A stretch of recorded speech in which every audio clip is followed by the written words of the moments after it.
host, Christene Marie. It is a beautiful day, January 23rd, and we are going through A Course in Miracles, the 23rd lesson given the day. So I'm going to just jump right in. Feel free to leave questions, comments here in the chat. We're live. And I'm going to go ahead and get started. We're going to do a quick review of lessons preceding this one, just because so many of the lessons build on top of each other. So I am going to start actually with lesson 1 and go from there. Lesson 1, nothing I see in this room means anything. Lesson 2, I have given everything I see in this room all of the meaning that it has for me. Lesson 3, I do not understand anything I see in this room. Lesson 4, these thoughts do not mean anything. They are like the things I see in this room. Lesson 5, I am never upset for the reason I think. Lesson 6, I am upset because I see something that is not there. Lesson 7, I see only the past. Lesson 8, my mind is preoccupied with past thoughts. Lesson 9, I see nothing as it is now. Lesson 10, my thoughts do not mean anything. Lesson 11, my meaningless thoughts are showing me a meaningless world.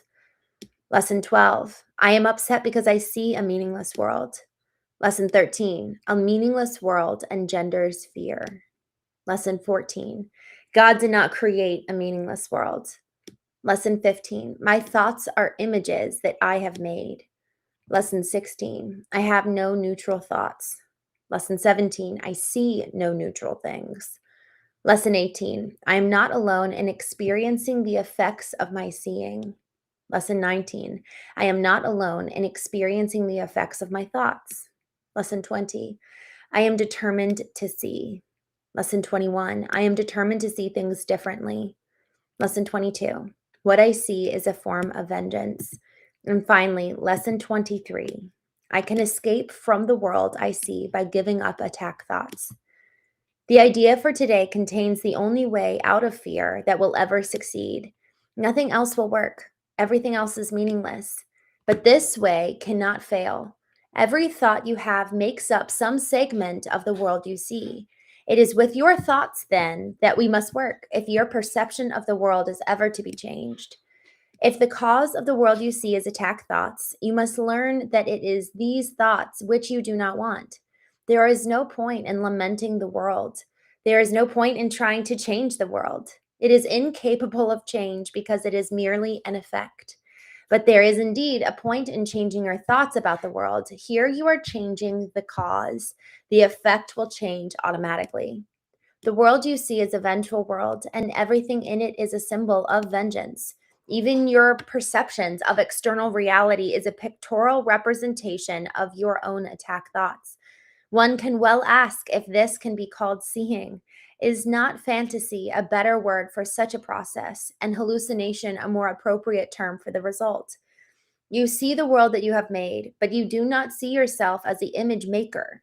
You cannot be saved from the world, but you can escape from its cause. This is what salvation means. For where is the world you see when its cause is gone? Vision already holds a replacement for everything you think you see now. Loveliness can light your images and so transform them that you will love them, even though they were made from hate, for you will not be making them alone.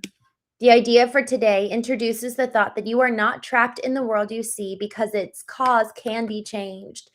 This change requires first that the cause be identified and then let go so that it can be replaced. The first 2 steps in this process require your cooperation. The final one does not. Your images have already been replaced. By taking the first 2 steps, you will see that this is so. Besides using it throughout the day as the need arises, 5 practice periods are required in applying today's idea. As you look about you, repeat the idea slowly to yourself, and then close your eyes and devote about a minute to searching your mind for as many attack thoughts as occur to you. As each one crosses your mind, say, I can escape from the world I see by giving up attack thoughts about blank. Hold each attack thought in mind as you say this, and then dismiss that thought and go on to the next. In the practice periods, be sure to include both your thoughts of attacking and of being attacked. Their effects are exactly the same because they are exactly the same. You do not recognize this as yet, and you are asked at this time only to treat them as the same in today's practice period. We are still at the stage of identifying the cause of the world you see. When you finally learn that thoughts of attack and of being attacked are not different, you will be ready to let them go. Wow, y'all. Today's lesson, it has to be probably one of the most impactful. I'm actually going to read this again because this is so important, and the reality of cause and effect, that the effect of what we're experiencing and seeing the world is by our own cause and by our own design. One, it takes all of our power back. We realize how much power we have in choice, in choosing what we cause to be the reality that we see. It's like we've been talking about, putting up your eyes to the dials, and like you would in an optometrist, and then they adjust the dials, and then the world you see changes. We have the power to adjust our own dials. And that truly is. I was on a call the other day with a gentleman who's authored 14 books. He's got ownership in, I think, 61 companies. And he said this. He was like, we are more powerful than we realize. And that is so true. It's so much. The world we see is so much by our own design, by our own intention. So then the question is, what is my intention? What am I actually projecting out that I'm seeing and experiencing? So before I dive back into the lesson, I just wanted to check in on the chat and say good morning to friends joining me, Neowaz and Nare. Good to see you. To Zilla Capone, thank you so much for joining. Darren, thank you. Shri John, good to see you. Surgeon, Raylene, kids are totally allowed. We talk about good things here. Maybe just ask your parents. I don't know what your house rules are, but otherwise, Terrence Wilson, good to see you. I think this is Snaky. Thank you for joining, Terrence. Kate Miller, Adele, Gun M1 Tank, Tizilla, Marin, Kuber, Snaky FP, hello. God over us all. Kissy, Bread Pitbull, just saying hey. Very Dark Jason, T Bird, K to C, Kissy, T Bird, Franchosa.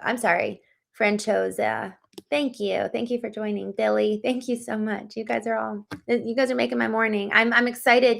This conversation this morning is really, really important because it puts us in the driver's seat of our life. And especially when we're seeking to have the vision that we see the world be the vision that is God's vision. Last night I was talking to my partner, and I said, I want to just really focus on seeing other people as God sees them. And I actually prayed that last night, because when we're coming from a position of love, there's no fear. Love casts out fear. And so much of the time, we're actually viewing the world and viewing other people from a position of fear, where we're actually giving them more power than they should. And so when we ask for the lens of God and ask for that vision to be ours, all of a sudden it's like we transcend this lowly place of fear, and we kind of rise up. There's to the point that she actually makes about, have the awareness of the attack thoughts, both of attacking and being attacked, and then let go. The book Letting Go by David Hawkins talks about this element of emotions being akin to numerical value. So shame is level 50. And as you go up in kind of heightened emotions, the level increases in terms of numerical value. So shame is 50. I think pride is 150 and courage is 200. When we start moving up to adopt the lens of God and we're moving out of fear, we also are leveling up emotionally to the level of courage and to the level of peace and love, where we're able to engage with other people, where we see them so much more clearly, and we're looking at them and wondering their story, and we're wondering, what makes them who they are and what's their purpose and calling in life.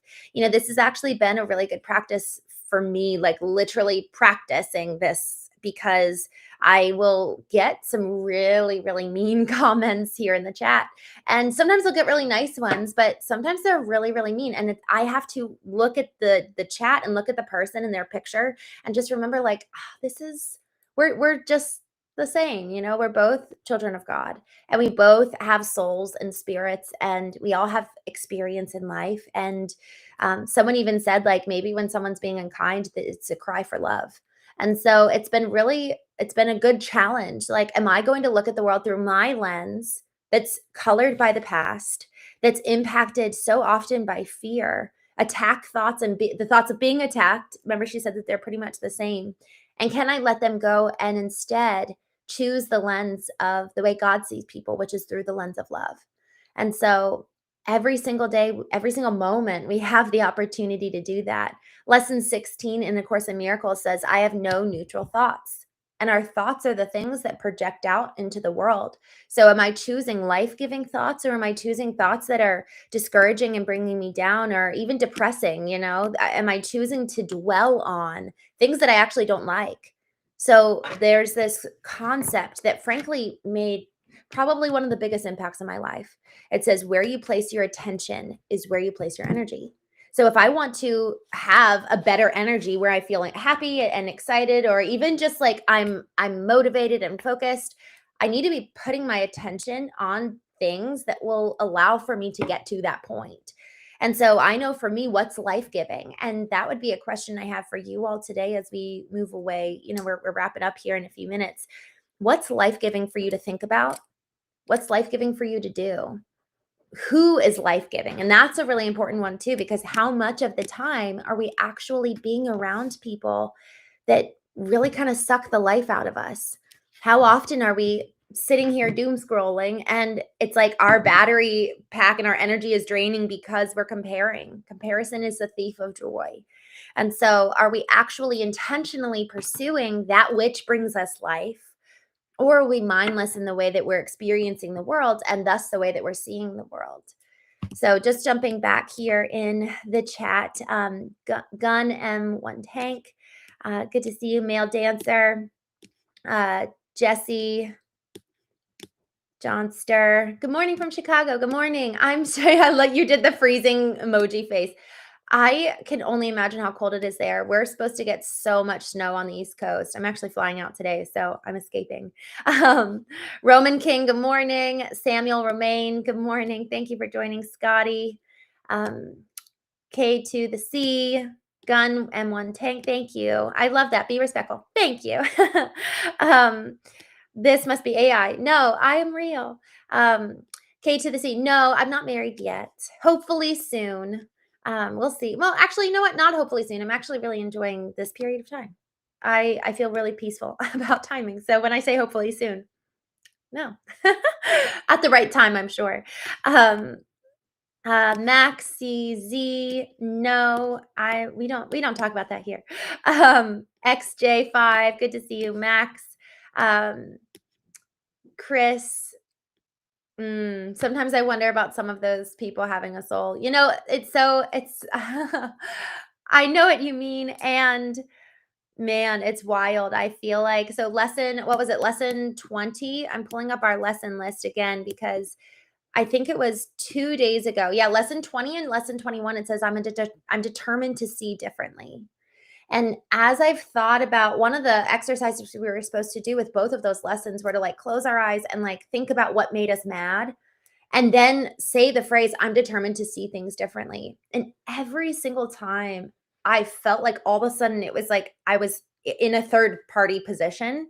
And all of a sudden it was just like perspective. Not that I know why they're saying the things that they are, but it just was like, oh, by way of saying I'm determined to see things differently, I am effectively self admitting that I don't see it clearly now. And immediately that positions me to be more open and more curious.